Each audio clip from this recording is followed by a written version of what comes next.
ఎవరినైతే ముల్లోకాల్లో పూజిస్తారో, ఎవరి గుమ్మంలో 33 కోట్ల దేవదేవతలు పూజించడానికి నిలబడతారో, భగవాన్ శ్రీ గణేష్ మహారాజ్ కృప మనపై ఎల్లప్పుడూ ఉండాలని కోరుకుందాం. భగవాన్ శ్రీ గణేష్ మహారాజ్ నుండి నేర్చుకోవడానికి మనకు చాలానే విషయాలు ఉన్నాయి. కానీ అందులో నుండి మనం ఒక 5 విషయాలు నేర్చుకున్నా కూడా మన జీవితం మంగళం అయిపోతుంది. విషయంలోకి వెళ్ళే ముందు మీకు స్టోరీ చెప్తాను. అపర కుబేరుడు ఒకసారి భగవాన్ శివపార్వతులు ఇద్దరిని దర్శించుకోవడానికి కైలాసానికి వెళ్తాడు. కైలాసానికి వెళ్ళిన కుబేరుడు తన దగ్గర ఉన్న ఆస్తిని, ఐశ్వర్యాన్ని గర్వంతో వాళ్ళిద్దరికి చూపించుకోవాలనుకుంటాడు. అదే క్రమంలో శివపార్వతుని ఇద్దరిని కుబేరలోకానికి రావాలని కోరుకుంటాడు. తన ఉద్దేశాన్ని అర్థం చేసుకున్న శివుడు కుబేరుడితో ఇలా అంటాడు, నేను ప్రస్తుతం కైలాసాన్ని అయితే వదిలి రాలేను, కానీ నీకు సమ్మతమైతే నా కొడుకు వినాయకుడిని నీతో పంపిస్తాను, కానీ నా కొడుకుకి ఆకలి ఎక్కువ అని చెప్తాడనమాట. అప్పుడు గర్వంతో ఉన్న కుబేరుడు, పర్వాలేదు దేవా, నేను చూసుకుంటాను అని అంటాడు. శివుడి ఆజ్ఞ మేరకు వినాయకుడు కుబేరుడితో కుబేరలోకానికి వెళ్తాడు. కుబేరలోకానికి వెళ్ళగానే తను వండించిన పంచభక్ష పరిమాణాలు వినాయకుడికి వడ్డిస్తాడు. అది అంతా వినాయకుడు తినేస్తాడు. అప్పటికి కూడా వినాయకుడు ఆకలి తీరదు. అప్పుడు కుబేరుడు అక్కడ ఉన్న వాళ్ళకి ఇంకా వండుకొని తెమ్మని చెప్తాడు. ఆ వండుకొచ్చింది కూడా మొత్తం తినేస్తాడు. అప్పటికి కూడా వినాయకుడు ఆకలి తీరదు. అలా కుబేరుడు వండిస్తూనే ఉంటాడు, వినాయకుడు తింటూనే ఉంటాడు, వండిస్తూనే ఉంటాడు, తింటూనే ఉంటాడు. చూస్తూ చూస్తూ కుబేరుడు దగ్గర ఉన్న భాండారం అంతా ఖాళీ అయిపోతుంది. ఇంకా ఏం చేయాలో అర్థం కాక, వినాయకుడి బొజ్జ ఎలా నింపాలో తెలియక కుబేరుడు శివుడి దగ్గరికి పరిగెత్తుకుంటూ వెళ్ళి, దేవా, నిజంగానే ఏ కొడుకుకి ఆకలి ఎక్కువ, ఆయన ఆకలి ఎలా తీర్చాలో నాకు అర్థం కావట్లేదు అని చెప్పి ప్రార్థిస్తాడు. అప్పుడు శివుడు ఒక కుప్పెడు ధాన్యం తన చేతిలో ఇచ్చి, ఈ ధాన్యం అత్యంత ప్రేమతో మరియు గౌరవంతో వినాయకుడికి తినిపియు అని చెప్తాడు. సో ఆ ధాన్యం అలాగే తీసుకొచ్చి అంతే ప్రేమ మర్యాదలతో వినాయకుడికి తినిపిస్తే అది తిన్న వినాయకుడు సంతృప్తి చెందుతాడు. వినాయకుడి నోరు చాలా చిన్నది, కానీ కుబేరుడికి ఒక గొప్ప గుణపాఠమే చెప్పింది.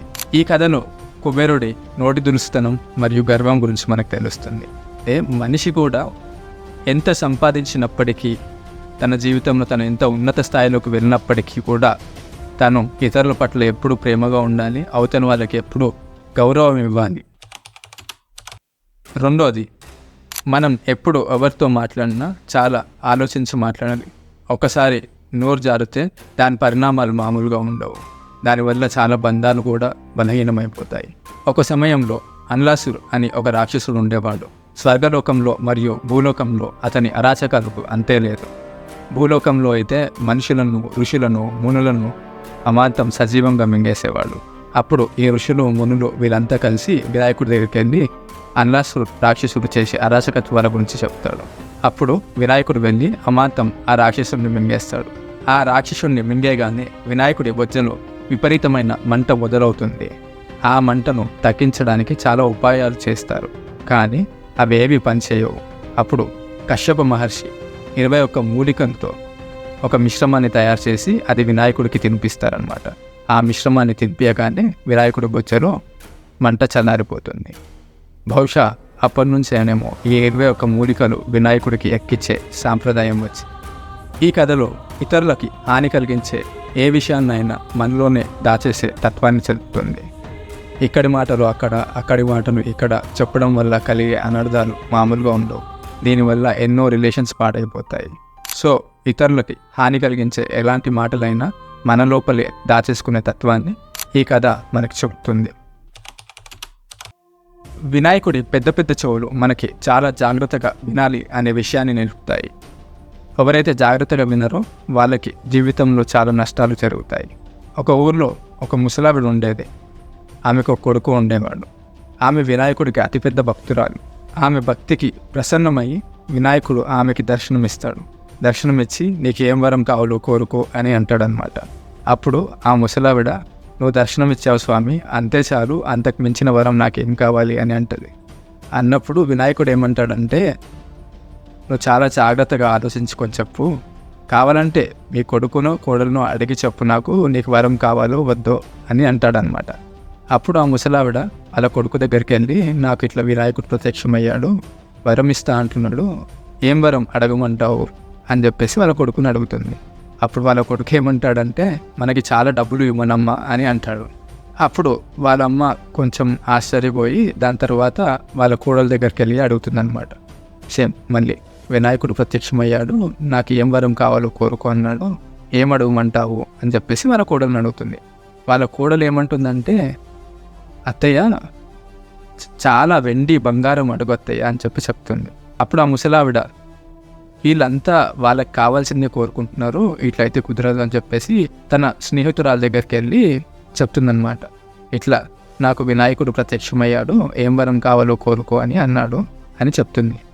అప్పుడు తన స్నేహితురాలు, నీకు కొంత డబ్బుని ఇవ్వమని కోరుకో, నీకు మంచి ఆరోగ్యాన్ని ఇవ్వమని కోరుకో, అట్లే కొంత ఆస్తిని ఇవ్వమని కోరుకో అని చెప్పి సలహా ఇస్తుంది. ఇవంతా విన్న ముసలావిడ వినాయకుడి దగ్గరికి వెళ్ళి, ఓ దేవా, నువ్వు నిజంగానే నా భక్తికి ప్రసన్నమై నాకు వరం ఇవ్వాలనుకుంటే నాకు 9 కోట్ల మాయానివ్వు, రోగం లేని శరీరాన్నివ్వు, ముత్తైదుతనాన్నివ్వు, నా కళ్ళకి వెలుతురునివ్వు, మనవడినివ్వు, నా కుటుంబానికి సంతోషాన్నివ్వు, ఇక ఆఖరికి నాకు మోక్షాన్నివ్వు దేవా అని కోరుకుంటుంది. ఇవన్నీ విన్న వినాయకుడు, మీరు నన్ను ఇరకాటంలో పెట్టేశారు, ఎన్ని అడిగేశారు, కానీ నేను మీకు మాట ఇచ్చాను కాబట్టి ఇవన్నీ మీకు దొరుకుతాయి అని చెప్పి మాయమైపోతారు. ఆ ముసలావిడ ఏవైతే అడిగిందో అవన్నీ ఆవిడకి దొరికాయి. ఈ కథలో మనకి వినాయకుడి పెద్ద పెద్ద చెవులు, ముసలావిడ కోరిన అన్ని కోరికలను స్పష్టంగా వినే తత్వాన్ని నేర్పు. మన జీవితంలో ఎవరైనా ఎప్పుడైనా మనకి ఏదైనా చెప్తే దాన్ని వినే ఓపిక ఉండాలి, క్లియర్గా వినాలి, అది మన జీవితంలో ఎంత ఉపయోగపడుతుంది అని ఆలోచించాలి. అంతేగాని వాళ్ళు చెప్పేది నాకెందుకు అని వెళ్ళిపోతే అది మీకు నిజంగానే మీ లైఫ్లో అవసరం పడే మాట అయ్యి ఉండొచ్చు. సో ఎవరు ఏది చెప్పినా ఓపికతో వినే తత్వాన్ని మనం మన లోపల డెవలప్ చేసుకోవాలి. 4వ కథ. ఒకరోజు వినాయకుడు మునుకుమారులతో ఆడుకుంటూ ఉంటాడు. అప్పుడు అక్కడ నుండి వెళ్ళే నాగకన్యను వినాయకుడిని చూసి నాగలోకానికి వినాయకుడిని ఆహ్వానిస్తారనమాట. అప్పుడు వాళ్ళ కోరిక మేరకు వినాయకుడు నాగలోకానికి వెళ్తాడు. అక్కడ వాళ్ళ నాగకన్యలంతా కలిసి వినాయకుడికి మంచి ఆతిథ్యం ఇస్తారు. అప్పుడు అక్కడికి వచ్చిన నాగరాజు వాసుకి వినాయకుడిని చూసి, ఇతడేంటి శరీరం ఏమో మనిషిది ఉంది, తలనేమో ఏనుగుతుంది, అసలు ఈ వింత ఆకారమైన మనిషి ఏంటి అని చెప్పి తను చూసి ఎక్కిరిస్తాడనమాట. అది విన్న వినాయకుడికి కోపం వచ్చి వాసుకి తలపైన కాలు పెట్టేసి తన ముకుటాన్ని పీకేసి వినాయకుడు ధరిస్తాడు.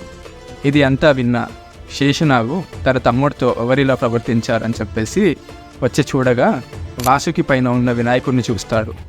ఇంకా వినాయకుడిని చూసి చేసేది ఏమీ లేక వినాయకుడిని ప్రార్థించి తన తమ్ముడిని విడిపించుకుంటాడు. విడిపించుకున్న తర్వాత వినాయకుడిని పాతాళ లోకానికి రాజుగా కూడా ప్రకటిస్తారు. ఈ కథ వల్ల మనకి ఏమర్థమవుతుందంటే, వినాయకుడి కళ్ళు చాలా చిన్నవి, కానీ ఆయన దూరదృష్టి చాలా గొప్పది, ఆయన ఫ్యూచర్ విజన్ చాలా గొప్పది. దీనివల్ల మనం నేర్చుకోవాల్సింది ఏంటంటే, మన విజన్ ఎప్పుడూ ఫ్యూచరిస్టిక్గా ఉండాలి, మనం చూసేది ఎప్పుడు పాజిటివిటీ అయి ఉండాలి, మనం ఏది చూసినా అందులో ఎప్పుడు మంచిని వెతకగలగాలి.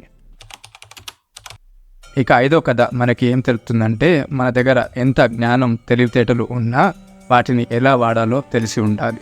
చాలామంది వాళ్ళకి ఎంతో జ్ఞానం ఉన్నా దాన్ని ఎలా వాడాలో తెలియక వాళ్ళు అక్కడే ఉండిపోతారు. ఒకరోజు శివుడు యజ్ఞం చేయాలని నిర్ణయించుకుంటాడు. ఆ యజ్ఞానికి కావాల్సిన తయారీ అంతా చేస్తుంటాడు. ఇప్పుడు ఆ యజ్ఞానికి దేవదేవతల్ని ఆహ్వానించాలి.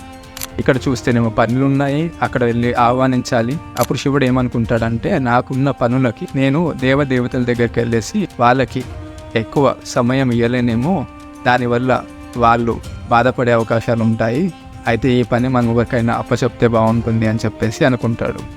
అలా ఆలోచిస్తే శివుడికి వినాయకుడు గుర్తొస్తాడు. వెంటనే వినాయకుడిని పిలిచి ఆ పని అప్పచెప్తాడనమాట.